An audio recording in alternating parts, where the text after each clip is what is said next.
শুধু দুনিয়াতে দামি বানাবেন তা নয়, দুনিয়ার জমিনে কোরআনকে মোহাব্বত করার কারণে আল্লাহ পাক রব্বুল আলামিন আপনাকে আমাকে যেমনি ভাবে সম্মান দান করবেন। এই কোরআন যদি মরণ পর্যন্ত, মৃত্যুর আগ পর্যন্ত আগলে রাখতে পারি, মৃত্যুর পর জান্নাত পর্যন্ত কোরআন আপনার আমার সাথে থেকে আল্লাহ তাআলার দরবারে সুপারিশ করে আপনাকে আমাকে জান্নাত পর্যন্ত নিয়ে যাবে। সুবহানাল্লাহ। এজন্য কোরআনের আমল করতে হবে। শুধু তাই না, এই যে কোরআন, আমরা তো সাধারণ কোরআন দেখি, এই কোরআন কিন্তু কথা বলতে পারে।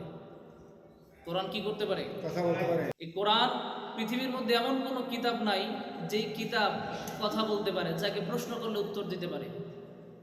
পৃথিবীতে এমন কোনো কিতাব নাই যেই কিতাব নিজে বলে আমি এমন কিতাব, আমার ভিতরে কোনো ভুল নাই। কিয়ামত পর্যন্ত কেউ ভুল ধরতে পারবে না। ধরার চেষ্টা করলে আমার কাছে যে আসবে, আমি কোরআন, আমাকে যে মুতাআলা করবে, যে তেলাওয়াত করবে, যে গবেষণা করবে, আমার কোরআনের বরকতে আল্লাহ পাক রব্বুল আলামিন তাকেও হিদায়াত দিয়ে দেবে। সুবহানাল্লাহ। কোরআন বলতেছে কি, আমার ভিতরে কোনো কি নাই, ভুল নাই। পৃথিবীতে এমন কোনো কিতাব আছে এই কথা বলতে পারবে না। প্রত্যেকটা বইয়ের শেষে লেখা থাকে বা শুরুতেই লেখা থাকে যে আমার লেখায় বা আমার বইতে ত্রুটি বিচ্ছেদ থাকতে পারে, ক্ষমা সুন্দর দৃষ্টিতে দেখবেন এবং পরবর্তীতে শুধরে নেবেন। কিন্তু কোরআনের সর্বপ্রথম মেসেজ হচ্ছে, কোরআনের সর্বপ্রথম কথাই হচ্ছে যালিকাল কিতাবু লা রাইবা ফীহি, এমন কিতাব যেই কিতাবের মধ্যে কোনো সন্দেহ নাই, কোনো ভুল নাই। সুবহানাল্লাহ। সুবহানাল্লাহ। পৃথিবীর জমিনে আমরা যদি কোনো মানুষের সাথে পরিচিত হই, নতুন কোনো মানুষকে যদি আমরা দেখি, সর্বপ্রথম তার কাছ থেকে আমরা তার পরিচয় জানি, ঠিক কিনা? তাকে জিজ্ঞেস করি তোমার নাম কি, তোমার বাড়ি কোথায়, তোমার ঠিকানা কোথায়। কোরআনকে যদি আপনি জিজ্ঞাসা করেন, আরে কোরআন তোমার নাম কি, পবিত্র কোরআনুল কারীম জানায়া দেন আমার নাম হলো বাল হুয়া কুরআনুম মাজিদ। কোরআন ডাক দিয়ে জানায়া দেন, গোটা বিশ্বের মানুষকে জানায়া দেন আমার নাম হলো কোরআন মাজিদ, আমার নাম হলো পবিত্র আল কোরআন। সুবহানাল্লাহ। সুবহানাল্লাহ। শুধু তাই নয়, নাম জিজ্ঞেস করার পর যদি জিজ্ঞেস করেন, এ কোরআন জানলাম বুঝলাম তোমার নাম হলো কোরআন, তোমার তো একটা পরিচয় আছে, ঠিকানা আছে, ঠিক কিনা? বলো তোমার পরিচয় কি, কোথা থেকে তুমি এসেছো? কোরআন জানায়া দেন ফি লাউহিন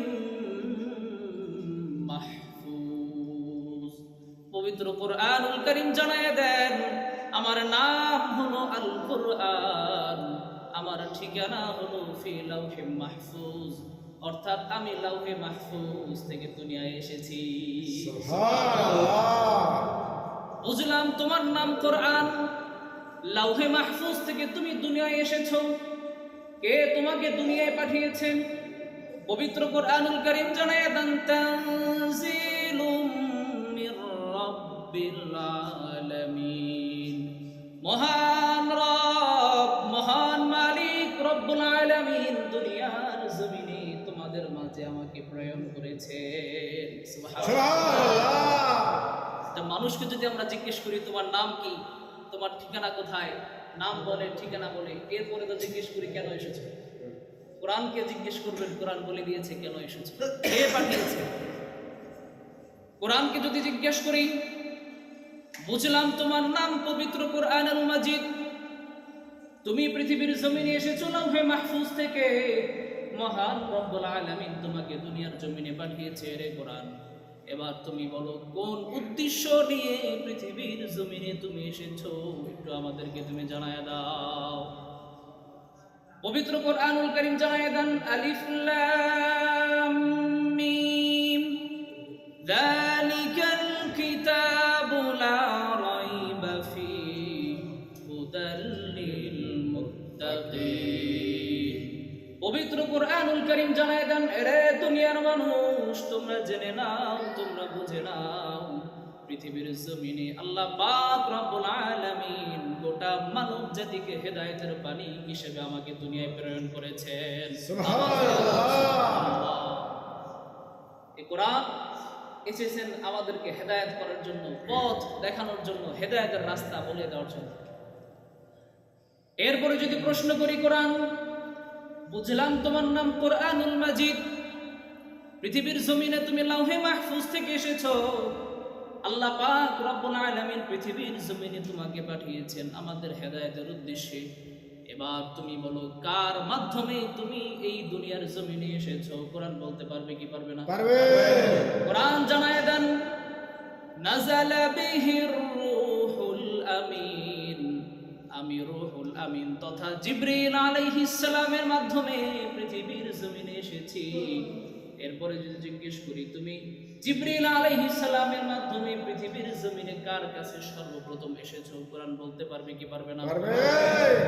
কোরআন বলে দেন, পৃথিবীর জমিনে সর্বপ্রথম আমি যার কাছে এসেছি, জিবরিল আলাইহিস সালাম আমাকে যার কাছে নিয়ে এসেছেন, তার নাম হলো নাজ্জালা আলা মুহাম্মাদ। সকলে বলেন সাল্লাল্লাহু আলাইহি ওয়াসাল্লাম। সাল্লাল্লাহু আলাইহি ওয়াসাল্লাম। কোরআন ডাক দিয়ে বলেন, এরে দুনিয়ার মানুষ, তোমরা জেনে নাও, আমি কোরআন দুনিয়ার জমিনে সর্বপ্রথম যার কাছে এসেছি, তার নাম হলো মুহাম্মদ সাল্লাল্লাহু আলাইহি ওয়াসাল্লাম। সুবহানাল্লাহ। সুবহানাল্লাহ। এভাবে করে প্রত্যেকটা প্রশ্নের উত্তর এই কোরআনুল কারীম আপনাকে আমাকে দিয়ে দিবেন।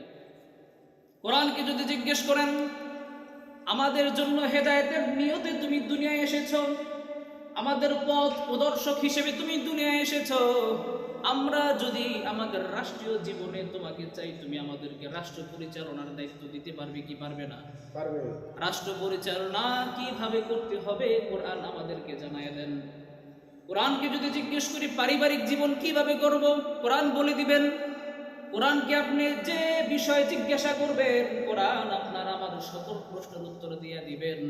এটা শুধু কোরআনের মুজিজা নয়, কোরআনের পাওয়ার নয়, এটা হলো আমার আল্লাহর কিতাব, আমার আল্লাহর বাণী। সুবহানাল্লাহ। সুবহানাল্লাহ। কোরআনকে আপনি যা জিজ্ঞেস করবেন সব কিছু বলে দিবে। কোরআন দিয়ে আপনার জীবন সাজাবেন, কিভাবে সাজাবেন, হায়াত থেকে নিয়ে মওত পর্যন্ত আপনার প্রত্যেকটা ধাপে ধাপে কিভাবে চলতে হবে, কি করতে হবে, কি অনুসরণ করতে হবে, কি ছেড়ে দিতে হবে, সব কিছু কোরআন আপনাকে আমাকে জানিয়ে দিবেন। সুবহানাল্লাহ বলবেন। সুবহানাল্লাহ। এখন বাজার থেকে সুন্দর দামি সবচেয়ে প্রিন্ট যেই ভালো, ওখান থেকে একটা কোরআন কিনে বাসায় এসে সুন্দর দামি কাপড় দিয়ে মানে পেঁচিয়ে আলমারিতে যদি রেখে দিই, তাহলে তো আমরা জানতে পারবো যে কোরআন আমাদেরকে কিভাবে চলতে বলেছে। কথা বলাটা সম্ভব? এটা কোরআনকে মোহাব্বত করে বাজার থেকে দামি কোরআন আনলাম, সে দামি কোরআনকে সুন্দর মতো দামি কাপড় দিয়ে পেঁচিয়ে আলমারিতে রেখে দিলে কিন্তু কোরআন সম্পর্কে আমরা জানতে পারবো না। আমাদের জীবন কিভাবে পরিচালিত করতে হবে তাও আমরা বুঝতে পারবো না। কখন বুঝতে পারবো? যখন এই কোরআন তেলাওয়াত করব, কোরআনের অর্থ বুঝবো, কোরআন কি ছাড়তে বলেছেন, কি করতে বলেছেন, আল্লাহ রাসূল সাল্লাল্লাহু আলাইহি সাল্লামের হাদিস পড়বো, জানবো, এবং সেই অনুযায়ী যখন নিজের জীবনকে সাজাবো, তখন দুনিয়ার মধ্যে আমার আপনার জীবন হয়ে যাবে সবচেয়ে দামি আর সম্মানের জীবন। আওয়াজ দিয়ে বলুন সুবহানাল্লাহ। সেজন্য কোরআনকে মোহাব্বত করতে হবে। এটা কোরআনের মাস। রমজান মাস কিসের মাস? কোরআনের মাস। এরপরে যদি আমরা কোরআনকে জিজ্ঞেস করি, আরে কোরআন, পৃথিবীর জমিনে তুমি এসেছো, তোমার নাম কোরআন, আল্লাহ পাক রব্বুল আলামিন তোমাকে পাঠিয়েছেন আমাদের হেদায়েতের উদ্দেশ্যে তুমি দুনিয়ার জমিনে এসেছো। এবার বলো, কখন তুমি দুনিয়ায় এসেছো? এটা প্রশ্ন আসে কি আসে না? আসে। যখন কোনো নতুন মানুষ আসে, তখন আমরা জিজ্ঞেস করি না যে কখন আসছো? জিজ্ঞেস করি না? কোরআনকে যদি জিজ্ঞেস করা হয় কখন এসেছো, দিনে এসেছো নাকি রাতে এসেছো, পবিত্র কোরআনুল কারীম জানায় দেন, আরে দুনিয়ার মানুষ তোমরা জেনে নাও, শাহরু রমাদানাল্লাযী উনজিলা ফীহিল কুরআন হুদাল লিন-নাসি ওয়া বাইয়িনাতিম মিনাল হুদা ওয়াল ফুরকান। পবিত্র কোরআনুল কারীম জানায় দেন, আরে দুনিয়ার মানুষ তোমরা জেনে নাও, আমি কোরআন পবিত্র মাহে রমজান মাসে দুনিয়ার জমিনে এসেছি। সুবহানাল্লাহ। এরপরে যদি জিজ্ঞেস করি, রমজান মাসে আসলা বুঝলাম, কখন এসেছো, দিনে নাকি রাতে, রমজানের শুরুতে নাকি শেষে, পবিত্র কোরআনুল কারীম জানায়া দেন, রে মানুষ তোমরা জেনে নাও আমি পবিত্র রমজান মুবারকের সবচেয়ে মুবারকতম রাত, সবচেয়ে মর্যাদাপূর্ণ রাত, ভাগ্য রজনী বলা হয়। ইন্না আনজালনাহু ফি লাইলাতিল কদর ওয়া মা আদরাকা মা লাইলাতুল কদর। রমজান মাসে সবচেয়ে গুরুত্বপূর্ণ, সবচেয়ে ফজিলতপূর্ণ, মর্যাদাপূর্ণ রাত পবিত্র লাইলাতুল কদরে আমি দুনিয়ার জমিনে এসেছি। আওয়াজ দিয়ে কোরআন কে যা জিজ্ঞেস করবেন তাই বলে দিন। একটা মানুষের সাথে পরিচয় হওয়ার জন্য এর চেয়ে বেশি আর কিছু প্রয়োজন আছে? তার নাম জিজ্ঞেস করলাম, তার বাড়ি কোথায় তাও জিজ্ঞেস করলাম, কে পাঠিয়েছে তাও বলল, কিসের উদ্দেশ্যে এসেছে তাও বলল, এবং কখন এসেছে, কোন সময় এসেছে সেটা পর্যন্ত বলে দিয়েছে। তার মানে বোঝা গেল এই কোরআন সাধারণ কোন কোরআন নয়, সাধারণ কোন কিতাব নয়। এই কিতাবকে আপনি যা প্রশ্ন করবেন এই কিতাব সকল প্রশ্নের উত্তর আপনাকে আমাকে দিয়ে দিবেন। সুবহানাল্লাহ। ইহুদি নাসারা খ্রিস্টান যারা রয়েছেন, কাফের মুশরিক বেঈমান, কোরআন গবেষণা করে, কোরআন রিসার্চ করে আজকে পৃথিবীর জমিনে তারা অনেক কিছু আবিষ্কার করে ফেলেছেন। আমরা তাদের দিকে তাকিয়ে থাকি যারা মুশরিক, যারা কাফের, তারা কোরআনের মর্যাদা বুঝে, তারা কোরআন তেলাওয়াত করে, তারা কোরআন গবেষণা করে। কিন্তু আমরা তো কপাল পোড়া মুসলমান, আমরা এমন মুসলমান হয়েছি, আমরা কোরআন সুন্দর দামি কোরআন কিনে করে সাজিয়ে রাখি, কোরআন পড়ি না, কোরআন বুঝি না, কোরআন অনুযায়ী নিজের জীবন আমরা করি না। ঠিক কিনা? আমরা এসেছি দুনিয়ার জমিনে কেমন জানি উদ্দেশ্যটা এমন, আসবো, টাকা পয়সার পিছনে ছুটবো, লক্ষ কোটি কোটি টাকা উপার্জন করতে হবে, বাড়ি গাড়ি ব্যাংক ব্যালেন্স সবকিছু থাকবে, বাস একটা সময় আসবে আবার চলে যাবে। এরকমটাই আমাদের উদ্দেশ্য, ঠিক কিনা? অধিকাংশ ক্ষেত্রে এটাই হয়। যখন পিতামাতা পৃথিবীর জমিনে আমাদের সন্তানেরা যখন আসে, তখন আমরা খুব আদর করে লালন পালন করে বড় করি, মহাব্বত করি। এই সন্তান যখন বড় হয়ে যায়, কামাইয়ের উপযুক্ত হয়ে যায়, এই যে সন্তান একটু ব্যথা পাইলে আমার কলিজায় ব্যথা লাগতো, এই সন্তানকেই যদি সময় মতো আপনাকে আমাকে উপার্জন করে টাকা পয়সা দিতে না পারে, এই সন্তানকেই আমরা এমন কথা বলি, এই সন্তানের সাথে এমন ব্যবহার আমরা করি যে সন্তান একজন পিতা হিসেবে আমাদের কাছ থেকে কখনো আশা করে না। ঠিক কিনা? আবার এমনও সন্তান আছে যাদেরকে কষ্ট করে লালন পালন করে পৃথিবীর জমিনে মা বাবা খেয়ে না খেয়ে মাথার ঘাম পায়ে ফেলে বড় করেছে। এই সন্তান আজকে বড় হয়ে টাকা পয়সার মালিক হয়ে মা বাবার খোঁজ খবর লয় না। আছে না নাই? আছে পৃথিবীর জমিনে। এই দুই শ্রেণীর মানুষই আছে। এবং এই পথভ্রষ্ট আসলে কেন হয়? পৃথিবীর জমিনে সবচেয়ে সুন্দর, দামি, মধুময় সম্পর্ক হচ্ছে সন্তান আর পিতামাতা। ঠিক কিনা? এই সম্পর্কের ভিতরে কোনো স্বার্থ নাই, এই সম্পর্কের ভিতরে কোনো চাহিদা নেই, এটা সবচেয়ে দামি সম্পর্ক। অথচ কালের বিবর্তনে এই সম্পর্কটা আস্তে আস্তে ছুটে যাচ্ছে। এর কারণ হচ্ছে এই কোরআন থেকে দূরে সরে যাওয়ার কারণে। আমাদের ভিতরে কোরআনের চর্চা নাই, কোরআনের তেলাওয়াত নাই, কোরআনের হুকুম আহকাম আমরা বুঝি না, আমরা মানি না, বোঝারও চেষ্টা করি না, মানানোর চেষ্টা করি না। দিন দিন যত রাসূলের সুন্নাহ থেকে, রাসূলের হাদিস থেকে আমরা দূরে সরে যাব, দিন দিন যত বেশি কোরআন থেকে আমরা দূরে সরে যাব, তত বেশি আমাদের সমাজে এই সমস্ত ধরনের আকাম কুকাম, এই সমস্ত ধরনের সম্পর্ক নষ্ট হওয়া, পিতামাতার সাথে সম্পর্ক নষ্ট হওয়ার কাজ বেড়ে যাবে। ঠিক কিনা? একটা সময় ছিল যখন মুরব্বী কোনো মানুষ দেখতাম, মনে হইতো খুব আপন, দেখলে মনে হতো নানার মতো, দাদার মতো। তার চেয়ে একটু কম বয়সে দেখলেই, দূরে কোনো জায়গায় গেলে মনে হইতো বাবার মতো। ঠিক কিনা? তাদের কাছে গেলে চাচা, নানা, দাদা বললে তারা ওইরকম আমাদেরকে মহব্বত করতো, সাহায্য করতো। ঠিক কিনা? এখন এমন একটা অধঃপতনের যুগে আমরা আসছি, একটা নারী যদি বিপদে পড়ে কোনো সাধারণ মানুষের কাছে সাহায্য চায়, ওই সাধারণ মানুষটা এই নারীর ইজ্জত লুটে নেওয়ার চেষ্টা করে। ঠিক কিনা?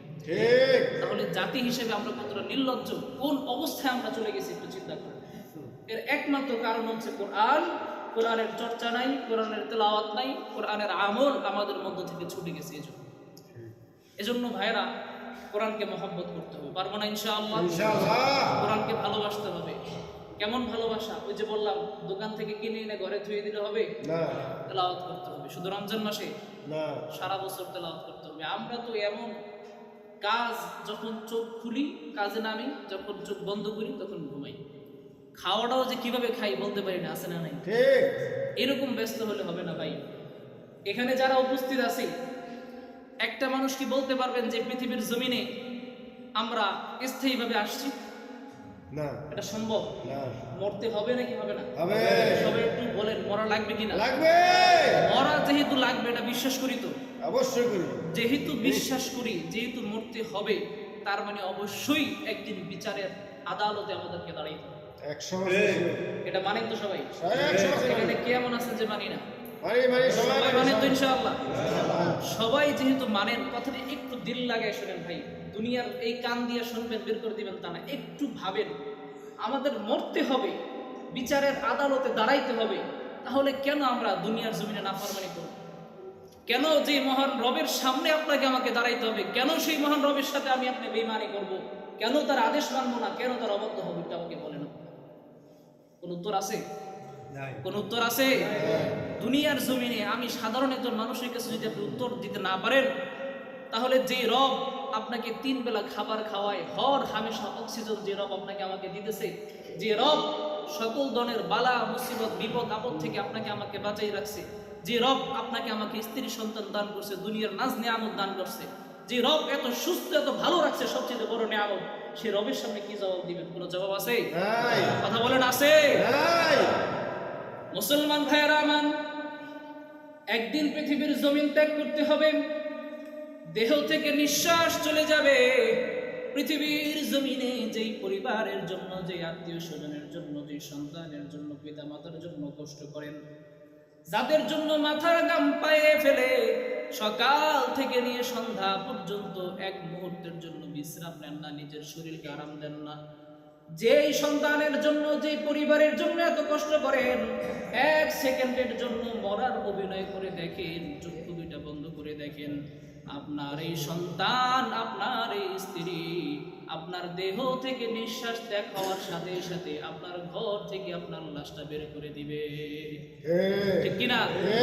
কোন স্ত্রী, তাকে যদি জিজ্ঞেস করা হয়, তোমার প্রাণের প্রিয় স্বামী যার জন্য এত কষ্ট তুমি করো, তোমার যেই জীবন, যেই স্বামীর জন্য তুমি উৎসর্গ করে দিয়েছো জীবনে, দুনিয়ার জীবনে, এই স্বামী ইন্তেকালের পরে তোমাকে যদি বলা হয় একটা রাত তুমি তোমার স্বামীর সাথে যাপন করবে, পারবা কি পারবা না? আপনারাই বলেন, কোন স্ত্রী পারবে এটা? পৃথিবীর জমিনে যদি আপনার আমার আপন স্ত্রী এটা না পারে, যেই স্ত্রীর জন্য, যার সুখে শান্তির জন্য, যার কথা শুনে মা বাবার সাথে বেয়াদবি করি, যে স্ত্রীর কথা শুনে হালাল হারামের পিছনে ছুটি, যে স্ত্রীর সন্তানকে সুখে রাখার জন্য হর হামেশা পিতা মাতার জন্য বেয়াদবি করি, পিতা মাতার সাথে বেয়াদবি করি, এই প্রাণের প্রিয় স্ত্রী আমি আপনি মরার পর আমার আপনার সাথে একটি রাত্র যাপন করা তো দূরের কথা, 1 ঘন্টা আমার আপনার পাশে বসে থাকবে না। অতএব আমি আপনি কিসের পিছনে ছুটি? একটু বলেন তো, কিসের পিছনে? আমাদের উদ্দেশ্যটা আসলে কি? কেন আমরা দুনিয়ায় এসেছি? স্ত্রী সন্তান নিয়ে আরামায়েশ করার জন্য আমরা আসি নাই। এর মানে আরামায়েশ করা যাবে না তা না। আপনি আরামায়েশ করবেন, দুনিয়া ঘুরবেন, ঘুরে ঘুরে আল্লাহ তাআলার সৌন্দর্য উপভোগ করবেন, দুনিয়ার জমিন আল্লাহ তাআলার সকল নিয়ামত আপনি গ্রহণ করবেন। আপনার জন্য হালাল সব কিছু আল্লাহ তাআলা হালাল করে দিয়েছেন। শুধু আল্লাহ পাক রব্বুল আলামিন চান দুনিয়ার মধ্যে বান্দা তুমি আমার সব নিয়ামত গ্রহণ করে আমি আল্লাহর দরবারে তুমি 5 ওয়াক্ত সিজদা করো, আমি আল্লাহর দরবারে তুমি হালাল খাও, হালাল খেয়ে ইবাদত করো। আমি আল্লাহর, যদি তোমার দুনিয়ায় অর্থ বেশি হয়ে যায়, হজ ফরজ হয়ে যায়, তুমি হজ করো, দুনিয়ার জমিনে তুমি রমজানের রোজা রাখো, তুমি মানুষকে দাও। আল্লাহ পাক রব্বুল আলামিন এর থেকে বেশি কিছু আমাদের কাছ থেকে চান না।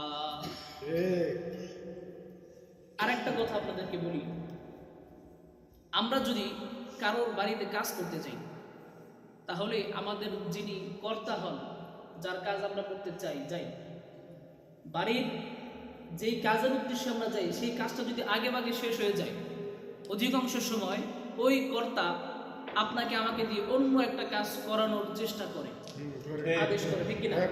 করে না? কেন করে? আপনার সাথে আমার চুক্তি 6 ঘন্টা, 6 ঘন্টা পর আমি আপনাকে 600 টাকা দিব, আপনার 3 ঘন্টায় কাজ হয়ে গেছে, তার মানে বাকি 3 ঘন্টা আমি আপনাকে না খাটায় টাকা দিব না, ঠিক কিনা? আল্লাহ পাক রব্বুল আলামিন মুসলমান ইমানদার খেয়াল করে শুনেন, দুনিয়ার জমিনে আপনাকে আমাকে 60-70 বছরের হায়াত দিয়ে দিয়েছেন। 60-70 বছর, 80 বছর, 100 বছরে কেউ বাঁচে? 100 বছরের হায়াতের মধ্যে আল্লাহ তাআলা বলেন নাই যে তোমার দুনিয়ায় আসার পূর্বে মৃত্যুর আগ পর্যন্ত তুমি শুধু নামাজ পড়ো, শুধু রোজা রাখো, শুধু ইবাদত করো, বলছে? না বলছি তো, আওয়াজ দেখো না। না বলে নাই। আল্লাহ তাআলা বলেন নাই বান্দারে দুনিয়ার জমিনে আমি যখন তোকে পাঠাইছি ওই সময় থেকে তুইরা মরণ পর্যন্ত যদি আমার অক্সিজেন, আমার দেওয়া বাতাসকে যদি তুমি নিঃশ্বাস নিতে চাও, তাহলে হর হামেশা আমি আল্লাহর ইবাদত করা লাগবে। যদি আল্লাহ তাআলা এমন কোন শর্ত আমাদেরকে দিয়ে দিত, তাহলে দুনিয়ার জমিন আমাদের জন্য সহজ না কঠিন হইত? কঠিন। সহজ না কঠিন হয়ে যেত? কঠিন হয়ে যেত। যদি এমন হইতো যে তুমি ইবাদত করবা, অক্সিজেন পাবা, ইবাদত করবা না, অক্সিজেন পাবা না, তাহলে বেঁচে থাকা সম্ভব হইতো? না। আল্লাহ তাআলা কিন্তু তা করেন নাই। আল্লাহ তাআলা কিন্তু তার নির্দিষ্ট সময়ের বাহিরে আমাদেরকে অনেক সুযোগ দিছে। শুধু তাই না, মাঝে মধ্যে আবার কি বলে, যাদের বাড়িতে আমরা কাজ করতে যাই, 3 ঘন্টা অতিরিক্ত সময় পাইলে বা 3 ঘন্টা সময়ের পরে যদি আমরা কোনো অফারমূলক কাজ করতে যাই, হাঁটতে হবে, ঠিক কিনা? হ্যাঁ।